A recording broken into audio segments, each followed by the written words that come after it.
And hello iRacers, I just thought I'd just put up a very brief video trying to give everyone a quick idea as to how how iRacing may look on the DK2. I'm using a little program called Virtual Desktop, and so that is putting, well, I guess what it says really, it's putting a desktop on within my Rift, and so I've got iRacing running in windowed mode. And it's being displayed, in the Rift. It's kind of the effect when you're wearing the Rift as if I'm looking at a big projector screen. You can see it extending down to the rest of the desktop over there. And this is a replay of a couple of laps I was doing a minute ago whilst wearing the Rift, and getting a bit more flickering now on the headset. But you can see that the image quality is not too bad at all. Of course, with it displayed like this, it means there's no head tracking, within the game or anything, or no 3D effect or anything. It's just displaying a flat 2D image of the game on the projector screen. But I'm just able to move the headset around, within that projection. I'll leave it running for a minute so you can just get an idea as to what the image quality might be like, and I'll try and give you an idea then as to exactly how it looks within the screen. This is in the HPD running at Road America. I think we just got one more lap, I think, until we stack it, so we'll just let it run a little bit longer. I'm just going to sort of try and pivot the headset around as if maybe we are looking into those corners fairly realistically. You can see the car looks all pretty nice in that close-up, but it's just when you get a bit further down the road that it really becomes that lot more pixely.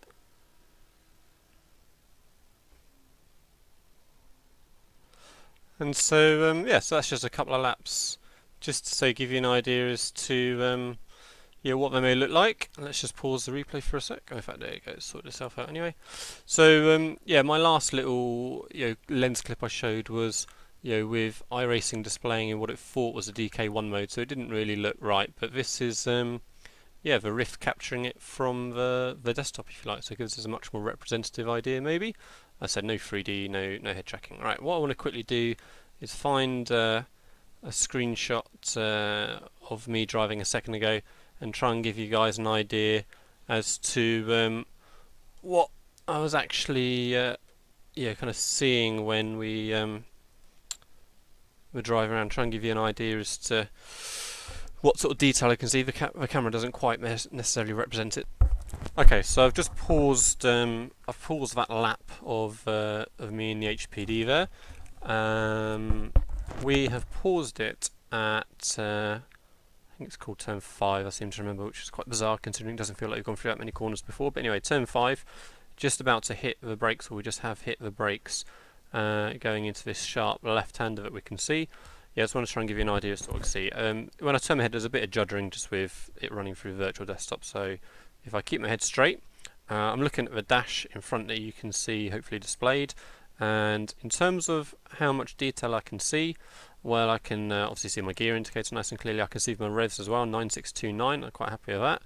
I can just barely have a good guess at what my tyre pressures and tyre temperatures are in the top right of the screen, so I think it's 74, 73, 77, 74, but yeah, that's just right on the limit.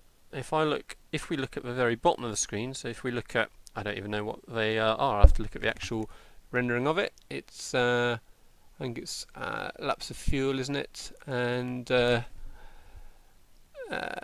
something else I can't even see on there actually with a weird field of view it's on. But anyway, I can just about make out the colours really and the shapes, but I really can't read at all what those words might say, as you gathered, or what the numbers might be. So pretty much everything on that dash, apart from the sections in the bottom right hand corner there, I can have a good idea as to what they say. If I look across at the dash on the left, I can pretty much, I would say, read what all of the different labels mean. Fuel on and off, and lights on and off, and day and night, and that sort of thing. But really the important bit is what we can see down the track. So we have paused it, just coming up to the number 2 brake marker sign on the right. I can pretty easily see that's a 2. What I can't see though is what the next marker says. I can certainly see the marker, but I can actually, I reckon, count how many pixels are going to be within that marker. So if I concentrate for a moment, I reckon, trying to hold it all as desperately still as I can, I reckon there is 5 or 6 pixels just within that break marker. That's all I can see. But actually, it's kind of weird when you try and focus on the pixel itself. To be fair, it does distort it a little bit more. So when you're actually trying to look at the view rather than at the pixels, then they're not quite as obvious. But I would say, yeah, you can get, there's maybe 5, maybe 6 pixels within that next break marker, which I can't see has a 1 in it, but I know has a 1. I can just faintly make out a tiny bit of grey maybe. Looking down at the corner itself, I can see the curbing coming up on the right. I can see that it's going to be a red-orange colour, but I can't, there's no definition to that at all. It's just a slight orange kind of red haze. I can see the outline of the track pretty clearly. I'm pretty happy that there's no sort of haze to it, as I said, with the curbing. But yeah, I think the interesting bit for you guys trying to get an idea of what it actually looks like when you're looking through your eyes, not through the camera of a webcam, is that next break marker. The 2 I can see pretty happily, but the 1 I can, it's just made up of just a few pixels, and it's just pretty much all white really. Any other good references that we could use to pick up? I think that break marker is really the best one. So yeah, that'll do. I just wanted to give you guys a quick idea as to how that looks in that. I wouldn't race using this setup. I mean, it's pretty cool. It feels like you've got a big giant projector screen that you're looking at, but without any actual head tracking and no 3D, and there's a bit of judder panning your head just in this, then it's much better sticking with the triple screens for now. But anyway, that was all. Just a quick taster as to that interesting little tidbit I found trying to get an idea of what a resolution will be like. Oh, the key bit, by the way, is do I think that resolution will be good enough for me to drive properly? I think I'm definitely happier that there's more of a possibility than there was maybe at the end of my last little video where we had it running through as if it was a DK1 and it just didn't look very good at all. I think it's just whether you're able to zone out of seeing the pixels and believe a bit more that it's a better view than it is, and I think then you're gonna be able to actually gain more detail almost from it by not worrying about what you can actually see too much. But I was able to run a couple of laps there quite happily, and I think it would be a little bit better again running natively rather than through this third-party app. Right, okay, so fingers crossed the next video will be the actual DK2 implementation, and we can see really then what it's like. Okay, thank you very much. See you next time.